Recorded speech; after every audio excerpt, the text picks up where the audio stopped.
নমস্কাৰ আজিৰ যোনটো ভিডিঅ' আছে এই ভিডিঅ'ত মই আপোনালোকক বিশেষকৈ যোনটো NEC স্কলাৰশ্বিপ আছে বা NEI স্কলাৰশ্বিপ আছে সেই স্কলাৰশ্বিপটো সকলোখিনি বস্তু ভালদৰে ক'বলৈ চেষ্টা কৰিম যাতে যোনটো স্কলাৰশ্বিপ আছে তাৰ সকলোবোৰ বস্তু আপুনি ভালদৰে গম পাওক আৰু ইয়াৰ যোনটো সুবিধা আছে সেই সুবিধাটো আপুনি ল'ব পাৰক নমস্কাৰ সকলোকে ইয়ৰ হেল্পাৰ টিউশ্যনলৈ স্বাগতম জনাইছোঁ তো আশা পলম নকৰি আজি নতুন ভিডিঅ'টো আৰম্ভ কৰি লওঁ তো এই যোনটো ভিডিঅ' আছে বা এই যোনটো স্কলাৰশ্বিপ আছে সেই স্কলাৰশ্বিপটো যাতে সকলোখিনি বস্তু আপুনি ভালদৰে গম পাওক তাৰ ওপৰতে লক্ষ্য ৰাখি এই যোনটো ভিডিঅ' আছে এই ভিডিঅ' মই টোটেল 4টা পাৰ্টত ভাগ কৰি দিছোঁ পোনপ্ৰথমে যোনটো পাৰ্ট আছে তাত আমি ডিছকাছ কৰিবলৈ চেষ্টা কৰিম এলিজিবিলিটি ক্ৰাইটেৰিয়া ওপৰত অৰ্থাৎ কোনে যোনটো স্কলাৰশ্বিপ আছে সেইটো আবেদন কৰিব পাৰিব 2 নম্বৰ ভাগত সিম্পলি আমি ইম্পৰ্টেণ্ট ডকুমেণ্টছৰ ওপৰত ডিছকাছ কৰিবলৈ চেষ্টা কৰিম যে কি ডকুমেণ্টছ আপোনাৰ তাত থাকিব লাগিব এই স্কলাৰশ্বিপটো আবেদন কৰাৰ সময়ত 3 নম্বৰ পাৰ্টত আমি সিম্পলি ৰিৱাৰ্ড আৰু সিলেকশ্যন প্ৰচেছৰ ওপৰত ডিছকাছ কৰিবলৈ চেষ্টা কৰিম যে কিমান টকা এই যোনটো স্কলাৰশ্বিপ আছে সেইটো আণ্ডাৰত দিয়া হয় বা ইয়াৰ যোনটো সিলেকশ্যন প্ৰচেছ আছে সেইটো কেনেকুৱা হয় আৰু শেষৰ যোনটো ভাগ হ'ব বা 4 নম্বৰ যোনটো পাৰ্ট হ'ব তাত আমি সিম্পলি এপ্লিকেশ্যন প্ৰচেছ আৰু ইম্পৰ্টেণ্ট ডেটছৰ ওপৰত ডিছকাছ কৰিবলৈ চেষ্টা কৰিম যে কেতিয়া স্কলাৰশ্বিপটো আবেদন কৰিব পাৰিব মুকলি কৰি দিয়া হয় আৰু ইয়াৰ যোনটো এপ্লিকেশ্যন প্ৰচেছ আছে সেই প্ৰচেছটো কেনেকুৱা হয় তো আমি এতিয়া আগবঢ়ো ভিডিঅ'ৰ পোনপ্ৰথমৰ পাৰ্ট যোনটো হৈছে এলিজিবিলিটি ক্ৰাইটেৰিয়া অৰ্থাৎ কোনে যোনটো স্কলাৰশ্বিপ আছে সেইটো আবেদন কৰিব পাৰিব তো পোনপ্ৰথমে সিম্পলি এলিজিবিলিটি ক্ৰাইটেৰিয়াটো মেনশ্যন কৰা হৈছে যে যোনটো স্কলাৰশ্বিপ আছে সেই স্কলাৰশ্বিপটো কেৱল নৰ্থ ইষ্টৰ ষ্টুডেণ্টসকলকহে দিয়া হয় সেইকাৰণে ইয়াৰ নামো আপুনি যদি চাই NEC স্কলাৰশ্বিপ বা NEI স্কলাৰশ্বিপ বুলি কোৱা হয় য'ত NEC ফুল ফৰ্মটো হৈছে নৰ্থ ইষ্ট কাউন্সিল বা NEI ফুল ফৰ্মটো হৈছে নৰ্থ ইষ্ট ৰিজন অৰ্থাৎ কেৱল নৰ্থ ইষ্টৰ যোনসকল ষ্টুডেণ্ট আছে সেইসকলে যোনটো স্কলাৰশ্বিপটো আবেদন কৰিব পাৰিব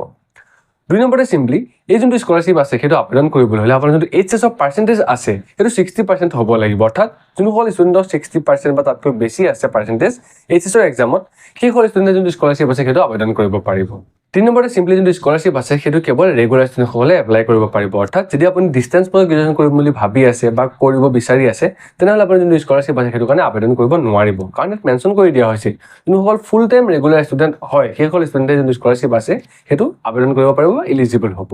4 নম্বৰতে সিম্পলি যোনটো স্কলাৰশ্বিপ আছে সেইটো আবেদন কৰিবলৈ হ'লে আপোনাৰ যোনটো ফেমিলি ইনকম আছে বা বাৰ্ষিক আয় আছে সেইটো 8 লাখ টকাৰ ভিতৰত হ'ব লাগিব যদি আপোনাৰ ফেমিলি ইনকম 8 লাখ টকাৰ ভিতৰত হয় বা 8 লাখ টকা হয় তেতিয়া যোনটো স্কলাৰশ্বিপ আছে সেইটো আপুনি আবেদন কৰিব পাৰিব আৰু শেষত সিম্পলি এই যোনটো স্কলাৰশ্বিপ আছে সেইটো আবেদন কৰিবলৈ হ'লে আপুনি বেলেগ কোনো স্কলাৰশ্বিপ পাব নালাগিব যদি আপুনি বেলেগ কোনো স্কলাৰশ্বিপ লাভ কৰিছে বা এপ্লাই কৰিছে তেনেকুৱা ক্ষেত্ৰত যোনটো স্কলাৰশ্বিপ আছে সেইটো আপুনি আবেদন কৰিব নোৱাৰিব এইকেইটা আছিলে যোনটো স্কলাৰশ্বিপ আছে সেই স্কলাৰশ্বিপটোৰ ক্ষেত্ৰত এলিজিবিলিটি ক্ৰাইটেৰিয়া এতিয়া আমি একদম ভিডিঅ'ৰ সেকেন্ড পাৰ্ট যোনটো হৈছে ইম্পৰ্টেণ্ট ডকুমেণ্টছ অৰ্থাৎ কি ডকুমেণ্টছ আপোনাৰ তাত থাকিব লাগিব এই স্কলাৰশ্বিপটো আবেদন কৰাৰ সময়ত পোনপ্ৰথমে যোনখন ডকুমেণ্টছ আছে সেইখন হৈছে যে PRC চাৰ্টিফিকেট অৰ্থাৎ আপুনি যে নৰ্থ ইষ্টৰে নিৰ্বাসী হয় বা আপুনি অসমৰ যে নিৰ্বাসী হয় সেইটো প্ৰমাণ কৰিবৰ কাৰণে যোনখন পাৰ্মানেণ্ট ৰেচিডেন্ট চাৰ্টিফিকেট আছে সেই চাৰ্টিফিকেটখন আপোনাৰ তাত থাকিব লাগিব আৰু যদি আপুনি নাজানে যে PRC চাৰ্টিফিকেট কেনেকৈ বনাব লাগিব অসমত তাৰ ওপৰত মই এটা ডিটেইল ভিডিঅ' বনাই থোৱা আছে সিম্পলি সেই ভিডিঅ'টো চাই পেলাই আপুনি যোনখন PRC চাৰ্টিফিকেট আছে সেইখন বনাব পাৰিব 2 নম্বৰতে সিম্পলি আপোনাৰ ফেমিলি যে বাৰ্ষিক আয় 8 লাখ টকাৰ ভিতৰত হয় সেইটো প্ৰমাণ কৰিবৰ কাৰণে যোনখন চাৰ্কুল অফিচৰ পৰা দিয়া ইনকম চাৰ্টিফিকেট আছে সেই ইনকম চাৰ্টিফিকেটখন আপোনাৰ প্ৰয়োজন হ'ব 3 নম্বৰতে আপোনাৰ মাৰ্কশ্বিটৰ প্ৰয়োজন হ'ব যে আপুনি যে HS 60% মাৰ্কছ লৈ পাছ কৰিছে সেইটো প্ৰমাণ কৰিবৰ কাৰণে আপোনাৰ HS ৰ মাৰ্কশ্বিট আছে সেই মাৰ্কশ্বিটখন আপোনাৰ এই স্কলাৰশ্বিপটো আবেদন কৰাৰ সময়ত প্ৰয়োজন হ'ব 4 নম্বৰতে আপুনি যে এটা গ্ৰেজুৱেশ্যন কোৰ্চত এডমিশ্যন ল'বলৈ গৈ আছে বা আপুনি যে ফুল টাইম ষ্টুডেণ্ট হয় সেইটো প্ৰমাণ কৰিবৰ কাৰণে যোনখন এডমিশ্যন প্ৰুফ আছে বা এডমিশ্যন ৰিচিপ্ট আছে সেই ৰিচিপ্টৰ দৰকাৰ হ'ব এপ্লাই কৰাৰ সময়ত তাৰপিছতে সিম্পলি আপোনাৰ এটা বেংক একাউণ্ট লাগিব আপোনাৰ নিজৰ নামতে এটা বেংক একাউণ্ট এই স্কলাৰশ্বিপটো আবেদন কৰাৰ সময়ত থাকিব লাগিব কাৰণ ইয়াৰ যোনটো এমাউণ্ট আছে যদি আপুনি সিলেক্ট হয় স্কলাৰশ্বিপটোৰ ক্ষেত্ৰত ইয়াৰ যোনটো এমাউণ্ট আছে সেই এমাউণ্টটো আপুনি DBT মেথডৰ যোগেদিহে লাভ কৰিব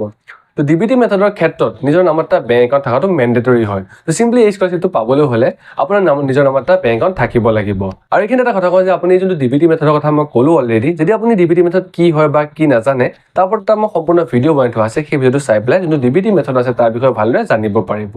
তো সিম্পলি বেংক একাউণ্টৰ পিছতে আপোনাৰ প্ৰয়োজন হ'ব এখন স্পেচিয়েল এফিডেভিট যোনখনক কোৱা হয় Annexure 4 বুলি আপুনি যে বেলেগ কোনো স্কলাৰশ্বিপ লাভ কৰা নাই সেইটো প্ৰমাণ কৰিবৰ কাৰণে আপুনি এখন এফিডেভিট বনাব লাগিব কোৰ্টত গৈ পেলাই যোনখন এফিডেভিটত কি থাকে বা কেনেকৈ বনাব লাগে তাৰ ওপৰতো মই এটা ডিটেইল ভিডিঅ' বনাই থোৱা আছে আপোনালোকে সেই ভিডিঅ'টো চাই পেলাই এই এফিডেভিটখনৰ বিষয়ে ভালদৰে জানিব পাৰিব তো এইখন এফিডেভিট আপুনি সিম্পলি কোৰ্টত বনাব লাগিব এই স্কলাৰশ্বিপটো আবেদন কৰাৰ সময়ত তো এই ডকুমেণ্টছ যদি আপোনাৰ হাতত থাকে বা আপুনি বনাই লয় তেন্তে আপুনি যোনটো স্কলাৰশ্বিপ আছে সেইটো আবেদন কৰিব পাৰিব এতিয়া আমি একবাৰ ভিডিঅ'ৰ 3 নম্বৰ পাৰ্ট যোনটো হৈছে যে ইয়াৰ সিলেকশ্যন প্ৰচেছ কেনেকুৱা হয় বা ইয়াৰ আণ্ডাৰত আপুনি কিমান টকা লাভ কৰিব পাৰিব তো যোনটো স্কলাৰশ্বিপ আছে ইয়াৰ আণ্ডাৰত যদি আমি সিম্পলি 3 বছৰ গ্ৰেজুৱেশ্যন কোৰ্ছ আগত চাবলৈ যাওঁ আমি টোটেল 66,000 লাভ কৰিব পাৰিম কাৰণ এই স্কলাৰশ্বিপটো আণ্ডাৰত আপুনি প্ৰত্যেক বছৰে 22,000 টকাকৈ লাভ কৰিব পাৰিব যদি আপোনাৰ 4 বছৰীয়া গ্ৰেজুৱেশ্যন কোৰ্ছ হৈ যায় তেনেকুৱা ক্ষেত্ৰত আপুনি 88,000 লাভ কৰিব সিম্পলি পোনপ্ৰথমে আপুনি ফ্ৰেছ এপ্লাই কৰি পেলাই প্ৰথম বৰ্ষৰ যোনটো এমাউণ্ট আছে 22,000 টকা সেইটো লাভ কৰিব পাৰিব আৰু তাৰ পিছৰ বাকীকেইটা বৰ্ষত সিম্পলি আপুনি ৰিনিউৱেল কৰি পেলাই ইয়াৰ যোনটো এমাউণ্ট আছে 22,000 টকা প্ৰতি বছৰে সেইটো লাভ কৰিব পাৰিব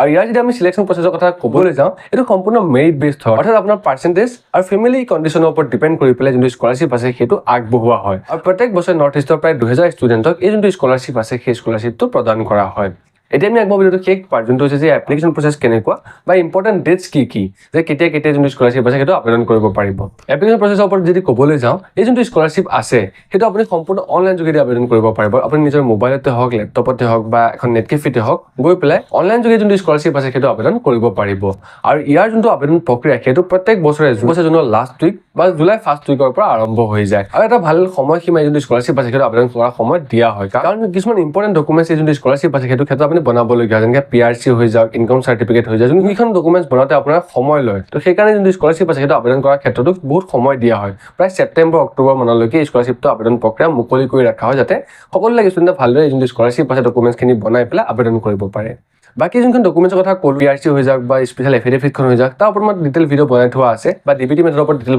ভিডিঅ' বনাই থোৱা আছে আপুনি সেই ভিডিঅ'কেইটা চালে এই যোনটো স্কলাৰশ্বিপ আছে সেইটো কনচেপ্টটো আৰু ভালকৈ ক্লিয়াৰ হৈ যাব বাকি এইটো ভিডিঅ' ইমানখিনি আছিলে ভিডিঅ'টো সম্পূৰ্ণ হৈছে সকলোকে ধন্যবাদ যদি ভিডিঅ' ভাল লাগিলে লাইক কৰিব শ্বেয়াৰ কৰিব সকলোৰে সৈতে আৰু যদি চেনেলটো ছাবস্ক্ৰাইব কৰা নাই ছাবস্ক্ৰাইব কৰি ৰাখিব এনেধৰণৰ ভিডিঅ' সকলোকে পাই থাকিবৰ বাবে আৰু যদি এই ভিডিঅ'ত কিবা নুবুজা আছে বা কোনোবা এটা পাৰ্টত আপুনি বুজি নাপালে বা কিবা কনফিউজন আছে চিম্পলি কমেণ্ট কৰিব সেই কমেণ্টৰ মই ৰিপ্লাই নিশ্চয় দিবলৈ চেষ্টা কৰিম তো নেক্সট ভিডিঅ'ত লগ পাম তেতিয়ালৈকে জয় অসম